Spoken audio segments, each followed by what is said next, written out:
Thank you, Deborah. Our next speaker is Charles Holm Jr. He's with the Community Planning and Development Director in Baltimore for the U.S. Department of Housing and Urban Development. Please welcome him.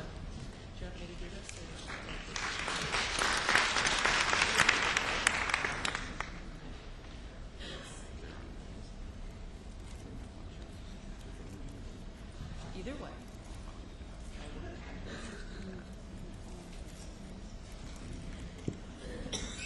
Good morning.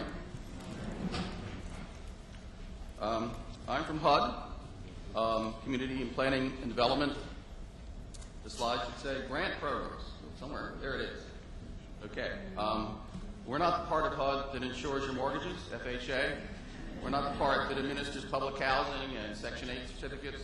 We're also not the part of HUD that enforces the fair housing laws. All we do is give out money. Okay. Now, we give out a lot of money. It's going to be hard to talk to you about it quickly, I think. I used to teach college, and I could talk about anything for 50 minutes. But it's pretty hard to talk. And I've never talked to this many people before. But it's hard to talk for 7 minutes. Community Planning and Development has representation in 42 HUD offices across the country. And I know the most about our office in Maryland. We have jurisdiction for all of Maryland except Montgomery and Prince George's counties. Within that relatively small area, we award about $100 million in grant funds every year. We administer formula programs and competitive programs. Those programs address the needs in the areas of community development, economic development, affordable housing, and the needs of the homeless and other special needs groups, including people with HIV/AIDS. If you deal with any of those areas and you don't know about CPD programs, you need to know about them because there's a lot of money attached to them. Let's talk briefly about these programs and how to get access to the money. The good news is we give out a lot of money. The bad news, perhaps, is that our particular office doesn't decide who gets any of that money. None of it. For our major formula grant programs, the statutes that created those programs decide who gets the money based on various formulas. Our block grant program, we gave out $42 million in block grant this year. There are the state of Maryland and 11 local jurisdictions that get that money. For the home program, $18 million. There are 6 jurisdictions in the state, including the state, that gets that money. Emergency shelter grant money, we gave out about $2 million. There are 4 communities that get the money directly. And then for housing opportunities for persons with AIDS, $9 million. Baltimore City and the state of Maryland get that money. But they don't keep most of it. They give it out to nonprofit groups, to developers, to individual households and families. The way you find out how to access this formula money is that you need to talk to the state or the appropriate local government to figure out what their process is every year for deciding how to divide the money they're going to receive. And they have an obligation to have a citizen participation process, an open process on how they give that money. So you need to access it. Competitive programs, except for a few little teeny boutique programs, the great majority of our competitive money is in our homeless programs. And this is a little more unusual than the formula programs.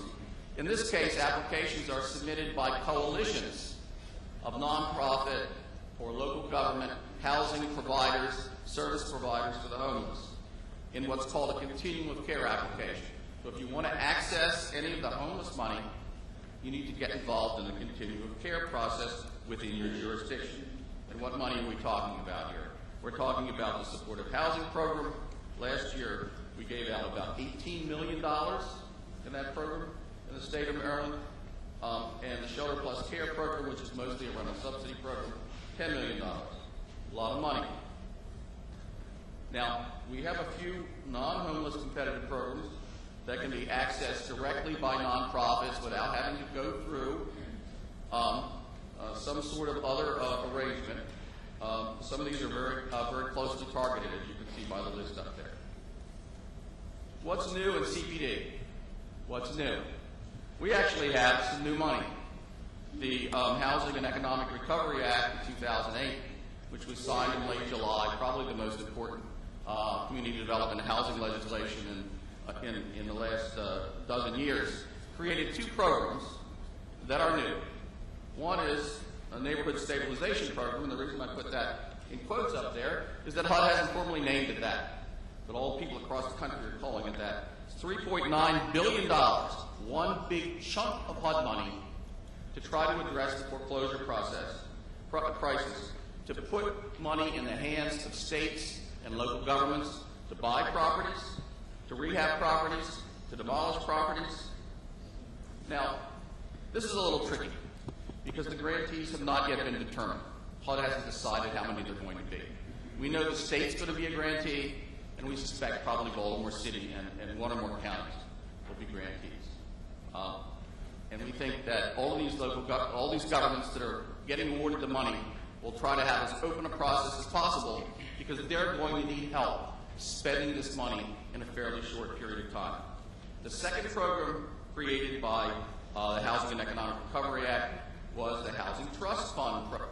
Now, people have worked for decades to create an affordable housing trust fund. A trust fund is a program that has not, it doesn't have to wait every year for an appropriation because it's a dedicated source that funds it. Now, that's the good news. The bad news is that the dedicated source to fund it are the profits from Fannie Mae. The first funds, we know that the first funds will not be available in this program for at least 2010. So we'll see what happens. But there is the potential. You know, things go down and they go up. There is the potential that this can be a nice addition to the resources to provide affordable housing.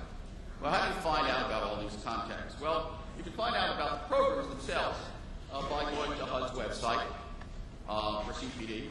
If you want to find out who to talk to about getting access to money in a particular community, the person you need to talk to is me. And I'll be outside after the meeting, and I'll have plenty of copies of cards, and you can reach me by phone, and you can reach me by email, and I'll be happy to help you access these funds. We're not a one-stop shop because we can't give you the money, but we'd like to think we're a two-stop shop. You come to us, and we'll tell you who you need to talk to at the local level or at the state level to get some of that $100 million that we give out every year.